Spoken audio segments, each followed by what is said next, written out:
Luke Royce here with you for your closing market comments on Wednesday, June 3rd. The markets were mixed again today with beans and wheat higher and corn closing unchanged. Additional talk of China buying is still spurring the bean complex higher as the USDA announced sales of 66,000 metric tons of beans for 1920 and 120,000 metric tons of beans for 2021 to unknown. The Brazilian real was higher again today, trading up 3.5% against the dollar, up 7% in the past 4 days. The dollar, meanwhile, is trading lower, now at the lowest level since March. The lower dollar now has the U.S. beans off of the Pacific Northwest priced competitively with Brazil. China reported record crush levels of beans the last week of May, and demand is growing to feed livestock. Canada is looking at dry weather in the hard red spring wheat areas for the next week. Weekly oil inventory was released with crude up at 532.3 million barrels, down from last week and higher than last year.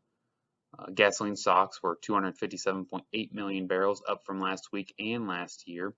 Distillate stocks were sharply higher, up 10 million barrels from last week and 44.9 million barrels higher than last year. Refinery capacity was up to 71.8%, up slightly from last week, but still well below last year. Ethanol production was up 41,000 barrels per day at 765,000, still well below last year's rate as well. Ethanol stocks continue to work lower at 22.476 million barrels, down from last week and below last year for the first time in months.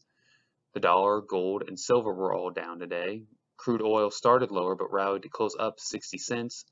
And OPEC canceled their meeting for this week with supply cuts of 9.7 million barrels per day being agreed upon by its members.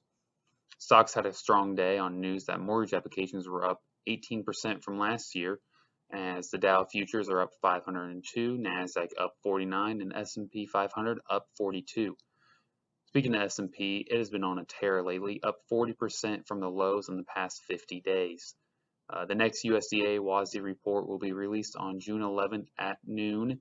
And as a reminder, the CFAP and CCC payment signups have started for growers that are eligible. We do have a link on our website that you can go to calculate your payment. Thanks. Have a great day.